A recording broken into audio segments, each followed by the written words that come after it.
यह माई hero academia का अंतिम चैप्टर है। क्लास ए के अंतिम कलर स्प्रेड के साथ हम 10 साल की अविश्वसनीय सीरियलाइजेशन का जश्न मना रहे हैं। होशी की इस सीरीज के लिए अंतिम लेखक टिप्पणी में कहा गया है, मुझे खुशी है कि मैं जंप में प्रकाशित हो सका। मैं उन सभी के लिए बहुत खुश हूँ जिन्होंने इसे पढ़ा। बहुत बहुत धन्यवाद। डेकी ने इस कहानी के पहले शब्दों को दोहराया, लोग समान नहीं पैदा होते हैं। वो यूएस स्टाफ रूम में था, जहाँ प्रत्येक व्यक्ति अलग दिखता था। डेकी का मानना था कि इससे लोग एक दूसरे के प्रति सहानुभूति महसूस कर सकते हैं। उसकी मेहनती हाथों ने सब कुछ ऑल माइट के समान लगन के साथ लिखा। उन्होंने कहा कि मानसिक और शारीरिक अंतर हमें दूसरों की ओर बढ़ने और सामान्य जमीन खोजने के लिए आमंत्रित करते हैं। तभी कोटा कमरे में प्रवेश करता है और डेकी को बुलाता है। डेकी ने जवाब दिया कि वे बस स्टॉप पर मिलेंगे ताकि वे यूएसजे जा सके, वही प्रशिक्षण मैदान जहां उसने और उसके दोस्तों ने पहली बार शिगरेटी का सामना किया था। डेकी ने ये सभी बातें समाज के बारे में तब सीखी थी जब वो 17 साल का था, और ऐसा लगता है कि तब से डेकी ने आखिरकार टाई बांधना सीख लिया है। डेकी ने पहले कई आवाजें सुनी थीं जो उसे प्रोत्साहन देती थीं और प्रार्थना करती थीं। वही आवाजें उसे अच्छी भावना में रखती थीं। अगर दूसरों की परवाह करना हीरो बनने का पहला कदम था, तो उस दिन वे सभी सबसे बड़े हीरो थे। डेकी ने अपने घर लौटने का वादा अपनी मां से पूरा किया, लेकिन होशी ने कहानी में डेकी के पिता को शामिल नहीं किया। ऑल माइट ने ग्रेनेटोरिनो और रिकवरी गर्ल की देखभाल करना जारी रखा क्योंकि वे उम्र में आगे बढ़ रहे थे। स्कूल जीवन सामान्य रूप से चलता रहा।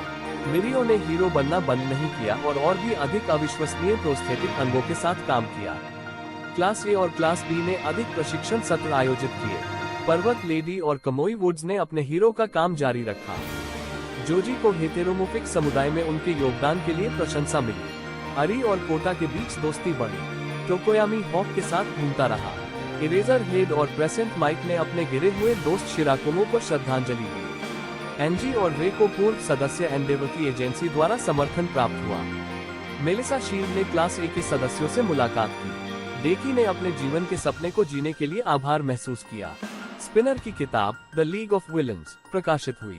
बकुगो ने पुनर्वास के माध्यम से अपने दाहिने हाथ में ताकत हासिल कर ली। डेकी और उराराका ने सर्दियों का आनंद लिया। मिस्टर कंप्रेस ने स्पिनर की किताब का आनंद लिया। अंततः डेकी की हीरो की कहानी समाप्त हो गई, लेकिन उसने लिखना जारी रखा। क्लास प्रेसिडेंट ने अपने तीसरे साल की कक्षा का प्रतिनिधित्व किया और बकुगो और मोना ने जश्न मनाने के लिए दीवार के पीछे से प्रवेश किया।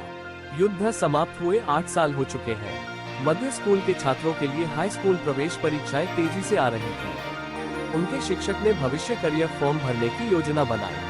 एक छात्र जिसने मिना और मोना के बीच का रूप लिया था, ने घोषणा की कि वह यूए के हीरो कोर्स में प्रवेश करेगा, जबकि उसका एक सहपाठी, जो के सुबुत्सु अकादमी के माकाबे जैसा दिखता था, ने लाइटली लैब में शामिल होने की इच्छा जताई। लाइटली लैब एक समर्थन आइटम डिजाइन कंपनी है जहां मैं काम करती है।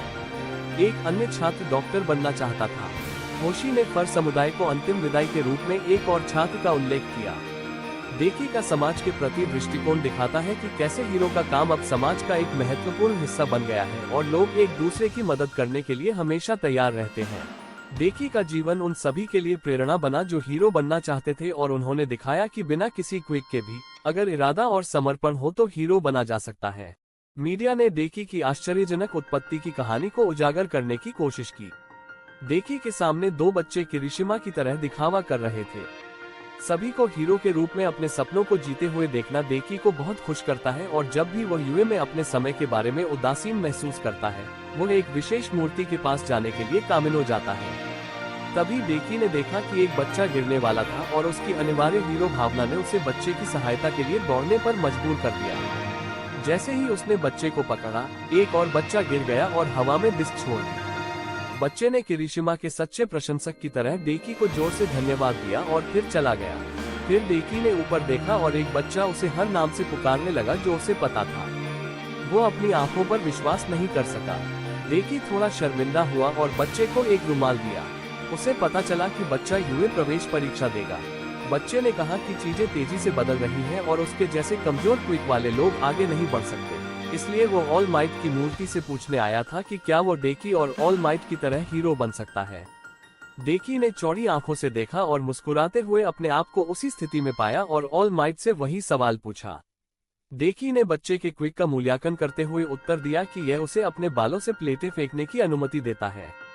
उसने सुझाव दिया कि बच्चा मानेट्टा से प्रेरणा ले और एक साथ कई प्लेटें फेंके, जिससे उनकी ताकत बढ़ेगी और आकार बदलने की क्षमता के कारण ये थोड़ा बहुमुखी भी है।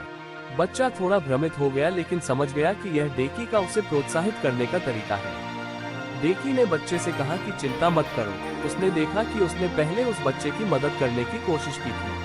अब जब डेकी का सपना सच हो गया है, तो अब दूसरों के सपनों को प्रोत्साहित करने की बारी है। डेकी ने बच्चे से कहा कि वो हीरो बन सकता है। ऑल माइट की मूर्ति अब नियमित लोगों की कई अन्य मूर्तियों से घिरी हुई है जिनमें हीरो भावना है। बच्चे ने चमकती आंखों से देखा और डेकी ने मुस्कुराते हुए कहा कि वो अपना सर्वश्रेष्ठ करे। एक और दिन डेकी ने स्वीकार किया कि वो थोड़ा अकेला महसूस करता है, लेकिन वो दूसरों को प्रोत्साहित करने की क्षमता से संतुष्ट था। जैसे ही वो यूए के पास पहुंचा, डेकी ने अंततः इस कहानी का समापन किया कि कैसे वे सभी महानतम हीरो बने। यह माई हीरो एकेडमिया का अंत था, या कम से कम ये तब तक था जब तक दादाजी ऑल माइट ने अपने हाथों में अंत शब्द को कुचल नहीं दिया। वृद्ध शांति के प्रतीक ने पूछा कि डेकी को इतनी देर क्यों लगी। उसके प्रशिक्षु ने उत्तर दिया कि अगर उसे पहले बताया गया होता तो वो हवाई अड्डे चला जाता, लेकिन ऑल माइट उसे एक उपहार से आश्चर्यचकित करना चाहते थे।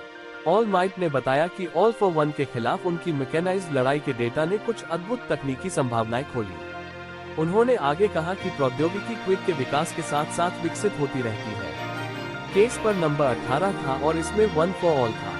डेकी ने कई क्विक का उपयोग करके सफलता प्राप्त की और अब तकनीक के उपयोग से डेटा एकत्र किया जाएगा। डेकी स्तब्ध था। निर्माण वास्तव में महंगा लग रहा था। वास्तव में ऑल माइट ने 8 साल पहले अपनी खुद की सूट और कार के लिए अपने सभी संपत्ति बेच दी थी। ऑल माइट ने कहा कि यह प्रौद्योगिकी मेलिसा शील्ड और हत्सुमे में के सहयोग से बनाई गई थी और इसे क्लास ए के डेकी के पूर्व सहपाठियों द्वारा वित्त पोषित किया गया था, जिसमें सबसे बड़ा समर्थक बकुगो था। ऑल माइट ने अपने उत्तराधिकारी से कहा कि उसे इसे दिल से लेना चाहिए कि उसने भी यह शक्ति ईमानदारी से अर्जित की है। आंसू गिरे और डेकी ने जितना हो सके उतनी उज्ज्वलता से मुस्कुराया। बाद में बकुगो ने हाथ बढ़ाते हुए डेकी से कहा कि आगे बढ़ो। ये कहानी है कि कैसे वे सभी हमेशा के लिए अपना हाथ बढ़ाते रहेंगे। हमारे पास हर class a time skip design है और सभी अविश्वसनीय दिखते हैं। डेकी अब तक की सबसे महंगी हीरो पोशाक पहन रहा है और मुझे खुशी है कि उसके पास फिर से एक केप है। बकुगो ने अपने बड़े बालों की सजावट को विस्फोटक सिरों वाली रस्सियों में बदल दिया। मानेट्टा के सिर पर थोड़ी बेल और एक बकरी है। ऐसा लगता है कि उसका वृद्धि चरण मेल में खो गया होगा। किया की पोशाक पहले से भी अधिक ठंडी दिखती है, लेकिन इसके कारण हम वास्तव में नहीं जानते कि वो वयस्क के रूप में कैसा दिखता है और मुझे लगता है कि अदृश्य लड़की के लिए भी यही बात लागू होती है। मीना के सीन उसके जागृत अवस्था के दौरान जैसे थे वैसे ही लंबे हैं। यह एक पावर अप है। कामिनारी स्टाइल ने जबरदस्त विकास किया है। जीरो का पारदर्शी हेलमेट वास्तव में अच्छा दिखता है। किरीशिमा पूरी तरह से विकसित शेर की तरह दिखता है। शिंसो तो बिल्कुल अलग दिखता है। क्या गजब का बदलाव हुआ है। जाको ऐसा लगता है जैसे वो 40 के पार जा रहे हैं। जीरो के कटे हुए कान पर एक तरफा हेडफोन है और ऐसा लगता है कि मोमो के पास भी कुछ ऐसा ही है। ओजो पूरी तरह से विकसित दिखता है। कोटा पहले से कहीं अधिक दिलचस्प लग रहा है। उसने पूरी तरह से अपना लुक बदल लिया है और ओआमा वापस आ गया है जैसे वो कभी गया ही नहीं था। तो यह अंत है और अगले वीडियो में मिलते हैं।